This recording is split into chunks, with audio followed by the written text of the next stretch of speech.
What do you do when your wife laughs while a stranger's hand lingers on her costume and the crowd calls you insecure? How can a calm husband answer public humiliation without shouting or scenes? Why does a measured, lawful step land harder than any angry speech? Before we dive deeper into this story, I have one small request. Please subscribe, drop a like, comment, and hit that hype button to boost this channel so more people can discover these incredible stories. My name is Corin Venn. I plan bus timetables for the city and live by small routines. I believed quiet habits kept a home safe. She believed parties kept a life bright. I said Saturday nights could be simple. She said costumes made people free. I heard the word free and felt a door in my chest move. The themed party was crowded and loud. A stranger touched her costume and adjusted a strap like he owned the moment. She laughed and called it nothing. I stood 3 steps away and counted my breath. Later she said I was jealous. I said I wanted a line that meant something. She said the room was hot and people bumped. I said the bump had fingers. In the morning, I placed 2 mugs on opposite counters. She called it childish. I said it helped me think. A thin binder labeled utilities sat thicker than bills on the shelf. A sticky note in my wallet read bring forms. My phone showed a reminder, downtown 3:40 p.m., and I swiped it away. I opened a clean folder tree named Archive A and Archive B, then closed the laptop when I heard her steps. Our son asked if touching costumes was allowed in marriage. I said rules kept families steady. The printer hummed and spat a blank page. The door latch clicked. I heard her come in late, long after the music from the community hall stopped echoing across the street. The stairwell smelled like other people's perfume and cold air. Our door made a small sound when the latch caught. I lay on the couch instead of in our bed, not because I wanted to punish her, but because I wanted the night to remember it was not normal. She walked past without turning on the overhead light. Her costume shoes clicked on the floor once, then she kicked them off and laughed softly to herself like she was still in the middle of the crowd. I watched the shadow of her dress on the wall and thought of the man's hand, the one that slid along the line of her costume like it was part of the show. In the morning, I got up first. I made the kitchen quiet. I wiped the counter twice and set 2 mugs on opposite sides, handle out. I did it slow, so I would not forget the shape of the moment at the party. She came in with her hair tied high and said I was making a statement. I said I was making order. She said the party was fun and I should not sulk. I said I was not sulking, I was thinking. She said thinking was what made me old. I said thinking was what kept me honest. The sun made a stripe on the counter. I wiped that too. I told her I wanted the simple version of last night. She said it was already simple. I said I wanted it without jokes.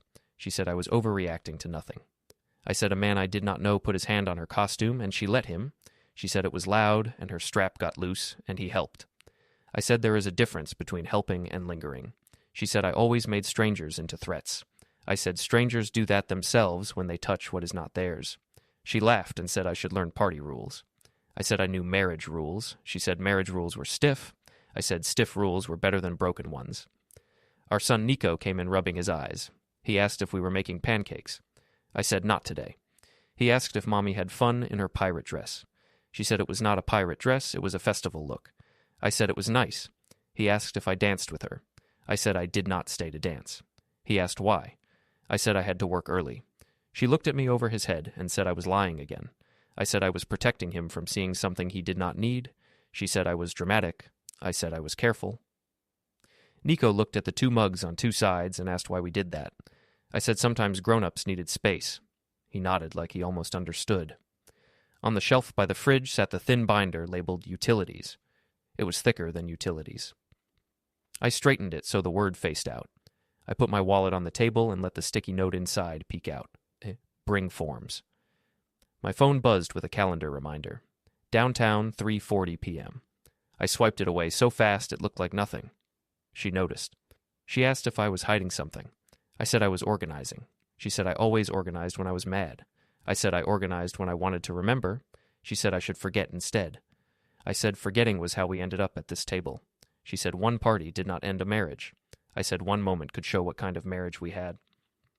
I walked to the bedroom to get my work bag. Her costume lay over a chair. Glitter stuck to the sleeve. I could see where the strap had twisted. I did not touch it. On my way back, I opened the desk drawer, placed a small USB that had yesterday's date on it under a folder marked Taxes, and locked the drawer. The click was soft but final. I heard her steps and closed the drawer just as she came in. She asked what I was hiding. I said I kept records. She said records were for enemies. I said records were for people who needed truth later. She said truth was what she said it was. I said truth was what the night showed. She walked away, shaking her head. The printer on the small table in the hall woke up and pushed out a blank page. It always did that when I had too much on my mind. I picked up the page and laid it flat. It curled like a question. I heard a door open in the stairwell, then footsteps, then a pause at our door. My phone vibrated on the counter with a call from private.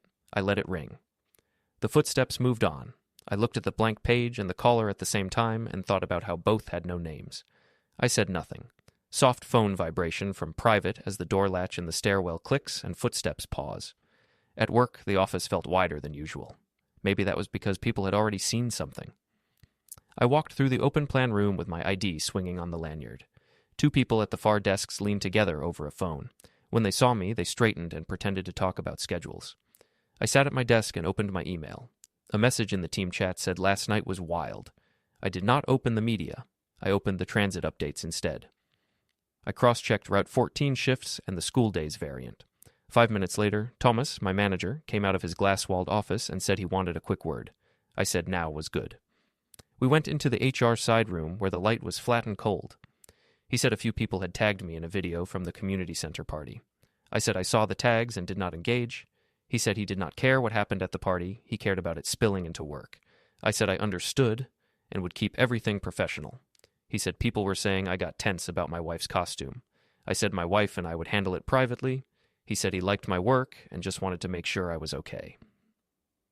I said I appreciated the check-in. He said to tell him if I needed a personal day. I said I would. While we were talking, the office printer in the corner whirred and fed a blank page into the tray like it was listening. I glanced at it. He noticed and said that thing did that sometimes. I said machines remembered too. He looked at me like he was not sure if I made a joke. I kept my face straight. Back at my desk, I opened a spreadsheet and started a simple list. I put initials and dates. I did not write what the events were. I filled 3 lines. I left a gap and filled another. I changed the name of a contact in my phone to a single emoji and set it to mute. I took a screenshot of Pia's caption that said some men can't take party energy and saved it to a folder.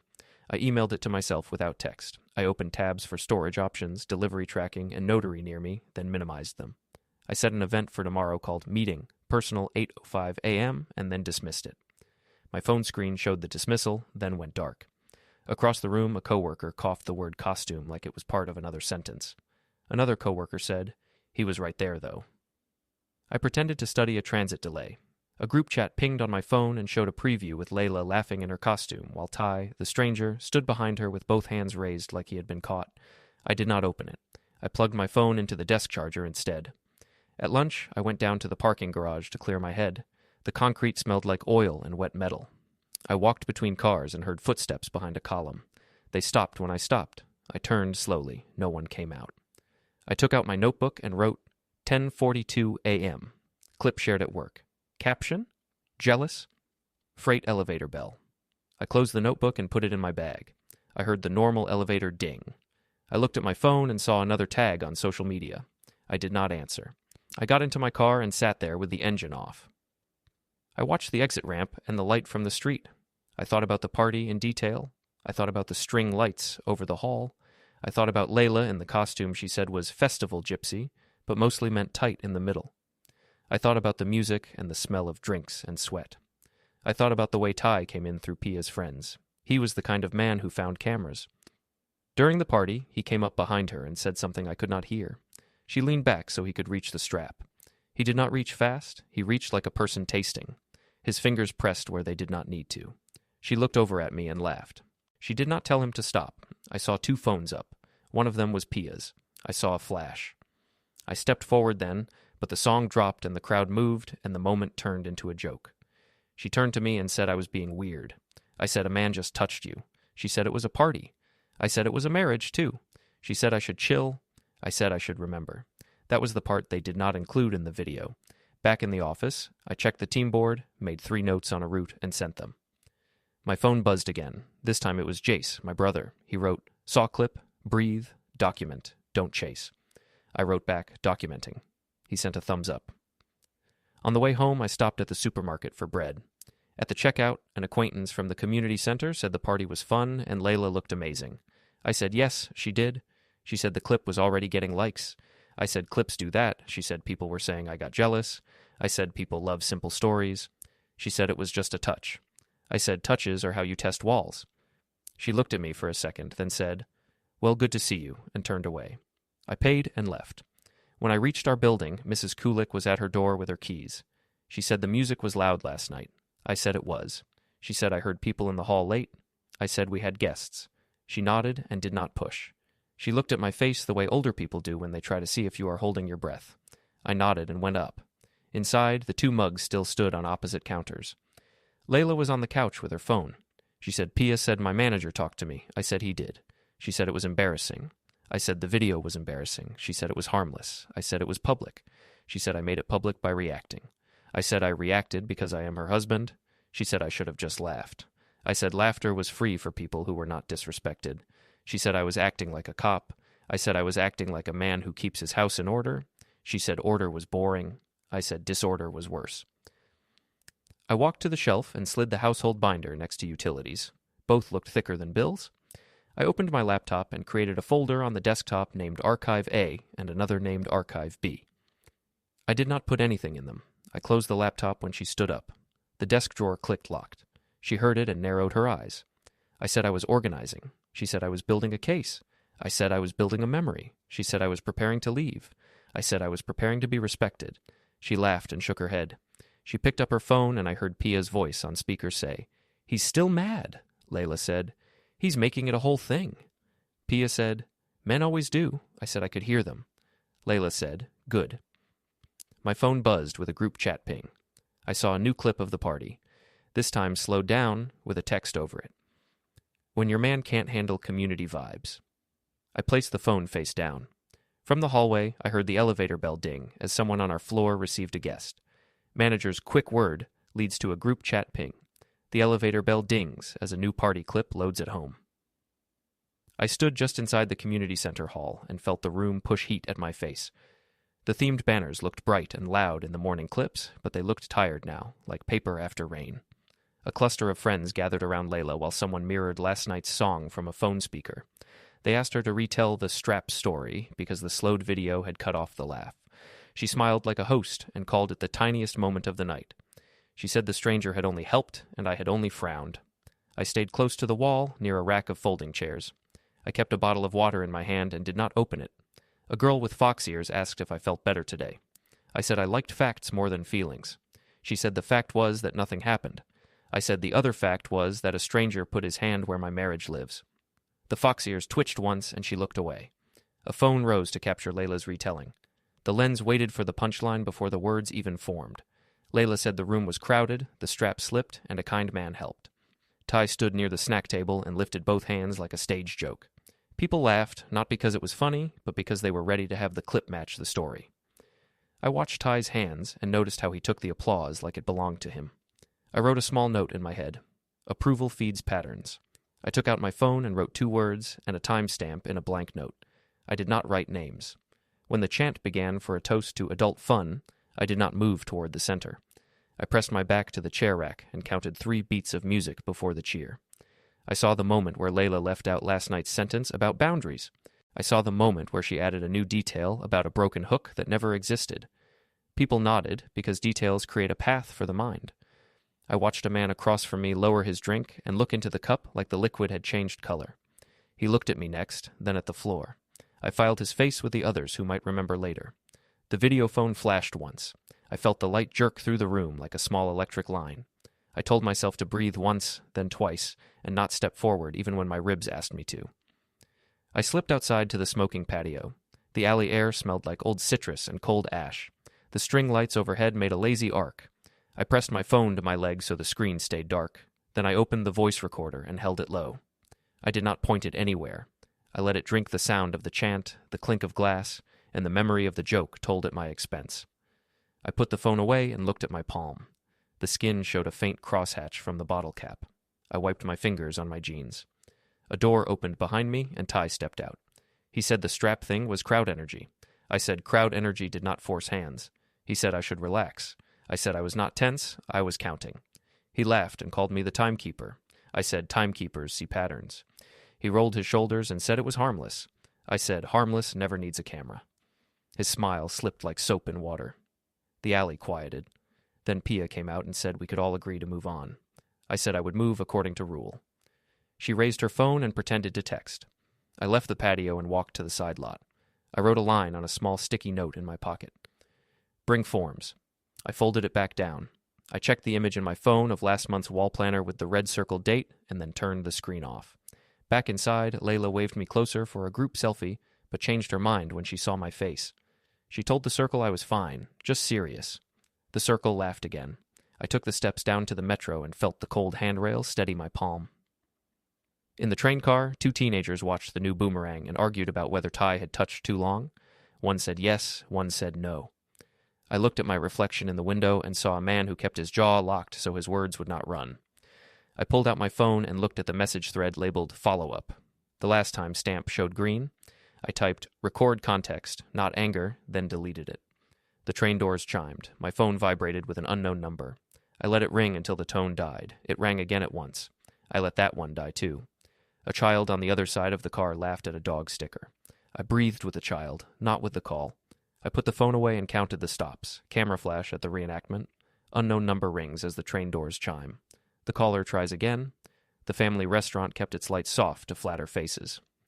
We sat at the long table that made big people feel small. Paper menus curled at the corners.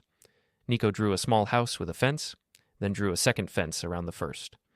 Marina sat to my left and told me families live longer when they ignore small storms. I said storms do not stay small when you feed them. She said I should stop being proud. I said I was being careful. Pia sat across and slid her phone face down like a coin she could flip at any time. Layla said she had already explained the party to everyone and they were over it. I said I had not finished understanding it. A cousin made a joke about costumes and how strings get lost in the heat. People laughed. I cut Nico's chicken in quiet squares and slid the plate back to him so he would not reach too far. Nico asked why the man touched Mommy's costume if Daddy was there. The table paused. The server near us stopped pouring water mid-pour. I said the man should not have, and Mommy should have stopped him, and grown-ups sometimes forget rules when crowds are loud. Nico asked if touching costumes was allowed in marriage. I said touching rules in marriage are special and belong inside the house. He pressed his crayon hard until the paper squeaked and colored the second fence dark. Marina said I could have handled last night better. I said last night did not ask my permission. Pia rolled her eyes and said I was making the boy anxious. I said the boy was smart. Layla said she would post a family photo later to reset the mood. I said our son's face was not a mop. We left before dessert. At the park, the wind tugged at the swings. Nico wanted to climb the small ladder and then jump to my arms. He did it once, then twice. He asked if I would sleep on the couch again because the couch made the living room feel like a fort. I said I might. He asked if forts meant the house was under attack. I said forts sometimes meant the house needed a quiet guard. He said he could be the second guard. I said that helped already. A neighbor, Mrs. Kulik, passed by with a tote bag. She looked at me, then at Nico, and said the weather liked us today. I said it did. She did not ask anything else. When she walked away, I typed one line in my notes. Neighbor saw calm. 4:22 p.m. Park bench. On the way home, we stopped at the community center. A table near the door held flyers and a clipboard. At the top of the sheet, a single word read, statement. I signed the attendance line for a neighborhood meeting later in the week. A shredder hummed in a side room and swallowed old papers. The sound made my teeth buzz. I took a cropped photo of the word statement and hid it behind 10 pictures of Nico pushing a swing. I left the center and felt the cold move under my shirt like a slow hand. We made a quick stop at the supermarket for milk. At the checkout, a woman from the party said she did not see what the big deal was because the touch looked like nothing. I said sometimes nothing has fingers. She laughed, then looked at Nico, and the laugh dried up. She said, "Well, see you," and stepped away. I paid, and we left. The sky had gone gray, the kind that does not promise rain but does not give light back either. At home, I opened the laptop and created 2 clean folders on the desktop named Archive A and Archive B. I did not put any files inside. I closed the laptop the second I heard keys in the door. The desk drawer clicked locked. Layla came in with a bright voice and told Nico that Grandma would visit later with advice. Nico asked what advice was. Layla said it was when older people told you how to live. I said sometimes advice meant how to look like you were living. She glared at me. I poured milk and set the glass near Nico's drawing of the double fence. He drank and smiled because milk made him look like he had a small mustache. He laughed at the mustache, then wiped it with the back of his hand. Marina arrived with a bag of pastries and eyes that measured my posture. She said we should take a nice photo by the river and post it before sunset. I said I did not want to turn the river into a lie. She said the internet would move on if I stopped feeding it. I said I was not feeding it. She said my silence was food too. I said my silence was a gate. Pia arrived right behind her with the camera already awake. She said she had a caption ready. Couples who play stay. I said couples who respect stay. She smirked and asked if I planned to write a legal brief about a costume. I said I did not write briefs. I built rails. Marina told me to stop talking like a clerk and start acting like a man. I said a man can be a clerk and keep a city on time. Layla sighed and told them both to drop it, because I would not change. Pia whispered that she could change the angle instead. I took Nico to his room to play with blocks. He built a small tower and made a tiny sigh when it fell. He asked if blocks felt pain. I said blocks did not, but people did, and that was why hands mattered. He nodded in a slow way. I sat on the floor and watched his small fingers make a new tower. My phone lit with a calendar beep and showed paper drop 11:20 a.m. I cleared it fast and put the phone in my pocket. I felt heat rise in my face, even though no one had seen the screen. When I came back to the kitchen, the printer hummed in the hall and spit a blank page. I stacked it on top of the others. The smell of toner lifted into the air. I wrote one line on a notepad, deliveries track, times only. I put the notepad back in the drawer and locked it. The key felt small and heavier than it should. From the living room, Pia's phone chimed with a group chat ping. She smiled down at it and turned the screen so Layla could see. The screen flashed a boomerang of Ty holding up both hands again. Layla laughed, then looked at me. I kept my face steady. Nico walked in and asked if touching costumes was like touching hair. I said sometimes yes, sometimes no, but married people decide that together. He looked from me to his mother. He put his drawing of the double fence on the table like a flag. Pia said we were making the boy weird about bodies. Marina said this would pass if I stopped saying the word boundary. Layla said we could post one sweet picture and go to bed early. I said I would not dress our trouble in a smile. Layla called me stubborn. I said I was steady. She said steady felt like stone. I said stone holds bridges. Nico asked if bridges fall. I said not when people check them every day. He nodded. Marina said she would return tomorrow with a plan that did not involve my binders. Pia said she would bring lighting. The apartment felt smaller than its walls. The elevator bell from down the hall rang like a spoon on a glass. Moral and social combined, Nico asks if touching costumes is allowed in marriage while a group chat ping flashes. Marina declares she is bringing advice to the house tonight, and the elevator bell rings in the hall. I woke before the sun. The couch pressed a line into my cheek, and the blanket smelled like dust and soap. I folded it and set it on the armrest with the tag tucked in. In the kitchen, I ran the tap until the water turned cold. I placed 2 mugs on opposite counters, handles pointing like arrows away from each other. I poured mine and left hers empty. The room felt balanced in a way that did not comfort me. The wall calendar looked blank. I did not circle anything. I slid the thin binder labeled Utilities to the front of the shelf. It felt heavier than it should. I opened it long enough to lay a sticky note inside the cover. Drop-offs. Meals. Calm face. I closed it and lined the spine with the edge of the shelf. I heard the hallway breathe through the door. Somewhere upstairs, a chair moved. Nico patted in and asked about pancakes. I said Sunday would be better because the pan liked slow days. He grinned and said slow days tasted sweet. Layla came in with her phone and said she had early calls about a new event. I said I would handle school and pickup. She said I liked playing gatekeeper. I said I liked keeping a child's day steady. She said steady killed magic. I said steady helped magic return. Nico asked if I would stand at the school gate and wave. I said I would. He liked that. On the table, my phone blinked with a small alarm called Paper Drop 11:20 a.m. I cleared it without reading the details and turned the screen over. The printer in the hall hummed and pushed out a blank page. I stacked it on the others and pressed a finger to make the curl go flat.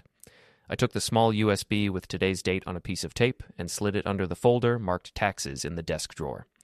The lock clicked when I turned the key. I counted the click as if it were part of a shift change. The stairwell smelled like metal and dust when we left. I parked the car facing the street and watched the light move along the hood like water. At school, Nico let go of my hand at the last second and ran the short distance to the door. He looked back and waved like he had promised. Oh, I waved back. On the way to work, I stopped in the parking garage under our building and let the engine go quiet. Footsteps passed behind a column and paused. I waited. They moved on. A missed call from the emoji contact sat on my lock screen. I did not call back. I opened my notebook and wrote only times and one word each. I kept the lines neat and left space between them like air. The office felt colder than yesterday. Tomas leaned on my desk and asked if I needed time off. I said I would tell him if I did. He said he liked that I kept the floor calm. I said calm was my job. He said not everyone could do it. I said I had practice. When he left, I opened a spreadsheet and added 2 new rows with initials and dates. No labels, no titles. I plugged in my phone and opened tabs for storage options, delivery tracking, and notary near me. I read nothing. I minimized the windows when I heard footsteps. I set a one-time reminder called Meeting, personal for 9:05 a.m., and dismissed it immediately. The act felt like tying a string to a post and then letting it go. Around noon, Jace met me in the hospital cafeteria because the parking lot stays simple and the noise stays low. He said the coffee tasted like cardboard, then smiled and said cardboard had kept boxes safe for years. I said boxes did more good than speeches. He asked if I wanted him to keep Nico Friday night. I said that helped. He said he would not ask questions and would serve pasta and watch the train cartoon twice. I thanked him. He said he could drive me anywhere if I needed to step out. I said I was staying inside my lines. He tapped the table with 2 fingers like he used to do during exams. He asked if I had a plan. I said I had patience and documentation. He said patience can feel like punishment when you live with it. I said I could carry it. Over by the register, a copier coughed and let a printed page hang crooked for a second. The corner slowly dropped. I watched it fall and wrote the time on a napkin. Jace nodded as if the napkin itself were a promise. Back at the office, a group chat ping lit my phone with a thumbnail from the party. Pia's caption read, "Men hate community vibes." I did not open it. I wrote the time and the word caption. I put on headphones and stood in the hallway where the walls swallow sound. I made a short call in a calm voice. I asked wide questions and listened to narrow answers. I said I understood options and steps. Papers rustled on the other end. A keyboard made small clicks. I said thank you and ended the call. I saved no names. I walked back to my desk and took a breath that reached my heels. In the evening, the apartment held a sour quiet. Layla moved through the rooms like a person searching for a light switch. She asked if I would come to a different party next week to show we were solid. I said I would not hang my house on a hook in a hall. She asked if I was threatening her. I said I did not threaten. She said I was building something behind her back. I said I was building rails so no one fell. She laughed in a way that dared me to raise my voice. I did not. I told her in a level tone I would handle everything properly. I did not say what that meant. I did not show anything. The printer spooled and slid out a blank page. My phone lit on the counter with the word private. I looked at both and stood very still. I said, again, that I would handle it properly. Calm threat. He says he will handle it properly. The printer spools a blank page while the phone lights up as private. The office tower lobby felt colder than the street, and the floor shone like water that had learned to stand still. The doors breathed people in and out. A camera above the desk blinked red and then steady. I stood near a column with my hands relaxed and my shoulders level. The guard at the far end looked at nothing and everything. I could see my reflection in the glass and did not look at it twice. The air smelled like lemon and faint dust. The sound of the city came in as a soft hum whenever the doors opened. I had told Layla by text that the lobby was fine. She said I was dramatic and should meet upstairs. I said I would speak in the lobby. She said this would look bad. I said it would look careful. I put my phone in my pocket and watched the elevator doors breathe. Ty drifted in through the revolving door with his camera strap against his chest. He saw me and stepped behind a tall plant. He pretended to scroll. The plant looked like plastic. The scene looked like a stage that did not want to be one.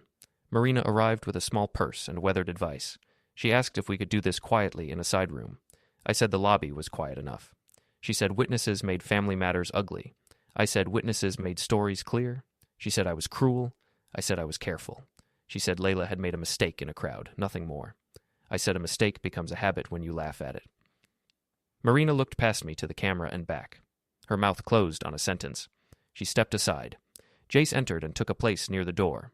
He kept his hands in his coat and his eyes on me like a lighthouse. He did not plan to say anything. That helped. Pia came through the doors with her phone lifted until she clocked the camera above the desk and the guard, and then she lowered it like a person who had just remembered rules exist. She stood beside Marina and tried to look like someone who could carry the room. Her eyes could not stop moving. The elevator bell dinged and the doors opened. Layla walked out with a bright face that looked glued on. A friend from upstairs hovered at her shoulder, ready to back up a joke. She said we should not make a scene. I said I did not do scenes. I said I did schedules.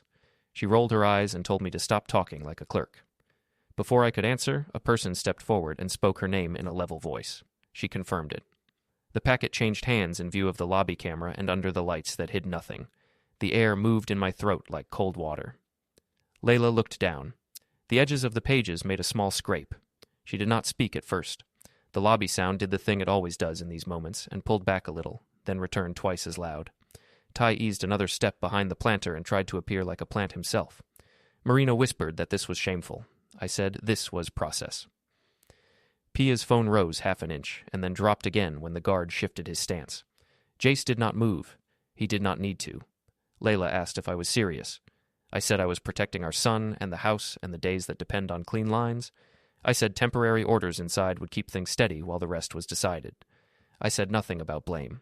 I said nothing about last week or the party or hands. I kept my voice even and let Rule do the weightlifting. The server acknowledged the moment for the record and walked away with calm, practical steps. The security camera blinked once and steadied. The elevator doors opened and closed as if the building were breathing through its mouth. Marina touched Layla's elbow and said we could still do a family photo by the river.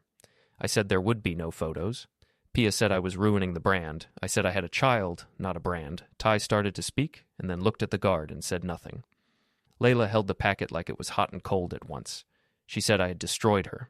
I said I had refused to destroy myself. I kept my hands where she could see them and where the camera could see them. I did not step forward or back. I thanked the staff for the space. I told Layla that messages about Nico would be answered quickly and everything else would wait. She stared at the first page until the words became fog. She told me I was small. I said I was steady.